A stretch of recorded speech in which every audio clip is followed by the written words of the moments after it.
Hello students, this is class 5th grammar and today I am going to start lesson number 3 of your grammar book.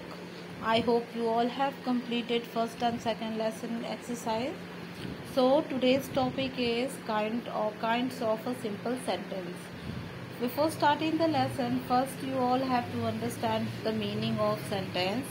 What do you mean by the sentence? A group of words which give the meaningful statement is called the sentence. Okay. And what do you mean by the simple sentence?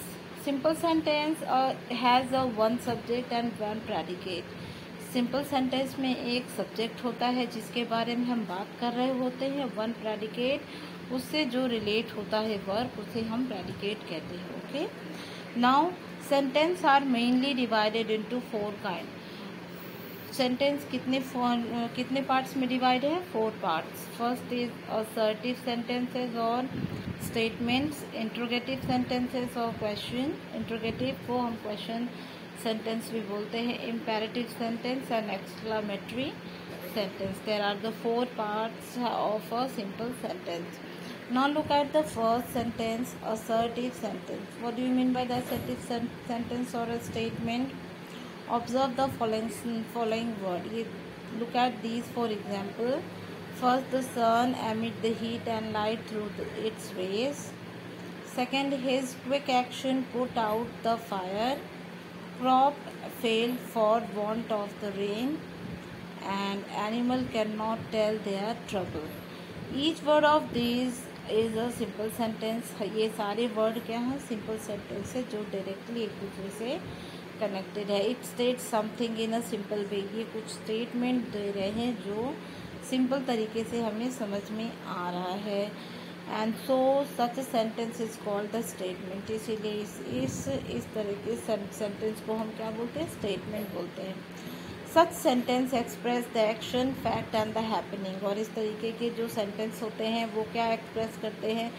Action, जो तथ्य होते हैं और जो भी घटना घटी होती है. And they can be affirmative और द नेगेटिव. ये अफर्मेटिव होते हैं या तो नेगेटिव सेंटेंस भी हो सकते हैं. But can not be interrogative. लेकिन इंट्रोगेटिव क्वेश्चन वाले सेंटेंस में स्टेटमेंट नहीं हो सकते हैं. दे स्टेट और डिक्लेयर द और असर्टेड समथिंग भी आती है. कुछ हमें स्टेटमेंट बताता है, किसी बारे में बताता है, या कुछ डिक्लेयर करता है या तो फिर कुछ असर्ट करता है. So they are called the statement, declarative और असर्टिव सेंटेंस. इसीलिए हम इसे डिक्लरेटिव और असर्टिव दोनों सेंटेंस कहते हैं. A statement is a simple sentence that describe an action, fact and happening. It always and with the full stop. और जब हम इस सेंटेंस को पूरा कर लेते हैं तो ये फुल स्टॉप से एंड होता है. Okay, this is the full stop. Now next kind of the simple sentence is interrogative sentence. Interrogative sentence means the question, the sentences which are asked in the form of question. Interrogative sentence वो sentences होते हैं या तो question जो statement हम question के रूप में किसी से बात करते, जैसे what is your name, what is your favourite colour, is the leopard is the fastest running animal, and how goes the world my friend, and do you believe in God. Like this question, like this statement which are asked in the question form. जो question form में पूछे जाते हैं उसे हम interrogative या question statement या sentence कहते हैं. And each of this is a simple and it asked in the question about something.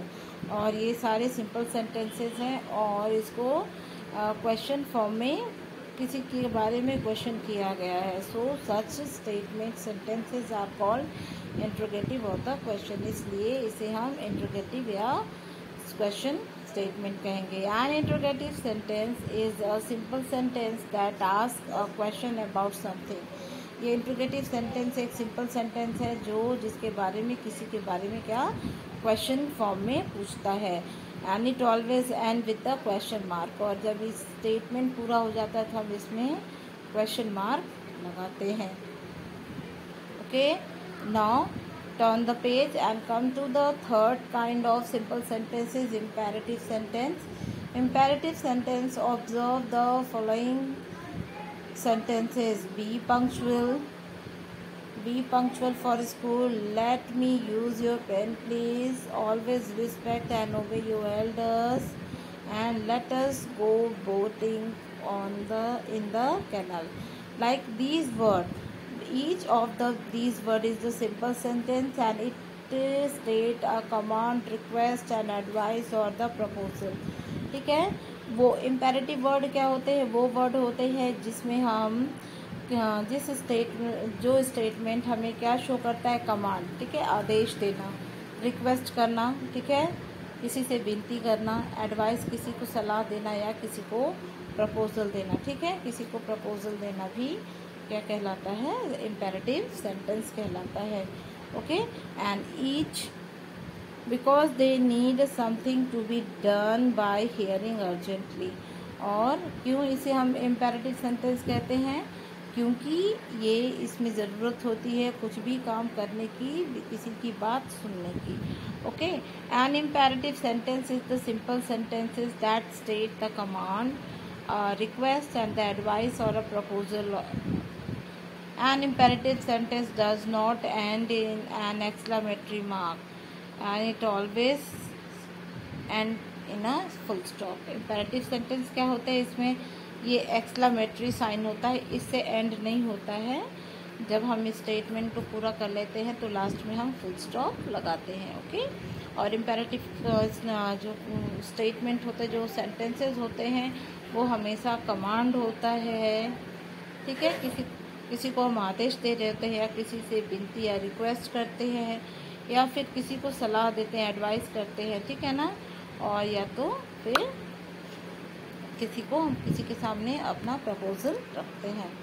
Now come to the last kind of the simple sentences, exclamatory. Exclamatory sentences वो होते हैं जो हमारे sudden reaction को show करता है. Look at the example, what a lovely flower it is. जब हम बहुत कोई आश्चर्यचकित होकर किसी वर्ड को बोलते हैं तो हम एक्सक्लामेटरी फॉर्म ऑफ सेंटेंस में बोलते हैं. How beautiful it is in needed, soldier and the fear, and how frightful the scene is. Okay, like these words, and after completing this sentence there is and we put a exclamation sign. Okay, जब sentence complete हो जाता है तो exclamation sign show करता है. Each of these is the simple sentence and it is state the sudden feeling and the emotion, joy, sorrow and wonder, hate, love etcetera, and such sentences are called the exclamatory. Exclamatory में आपको मैंने पहले बताया कि हमारे sudden reaction को express करता है, जिसमें हमारी सडन फीलिंग, इमोशन, उसमें खुशी, हंसना, रोना सब इंक्लूड होता है. Okay, now look at the definition of exclamatory. Exclamatory is the simple sentence that is exclaimed to state the sudden feeling and the emotion. जो हमारे सडन फीलिंग और इमोशन को एक्सक्लेम करता है. Okay, an exclamatory sentence always end in an exclamation mark. और जब से exclamatory sentence को हम कंप्लीट कर लेते हैं तो वो हमेशा किससे एंड होता है? एक्सक्लामेशन, एक लाइन करके नीचे डॉट, इसे एक्सक्लामेशन साइन कहते हैं. I hope you all have understand the lesson. Now this is your worksheet which I am going to which we will do in the next video. I hope you all understand, go through it, and thank you.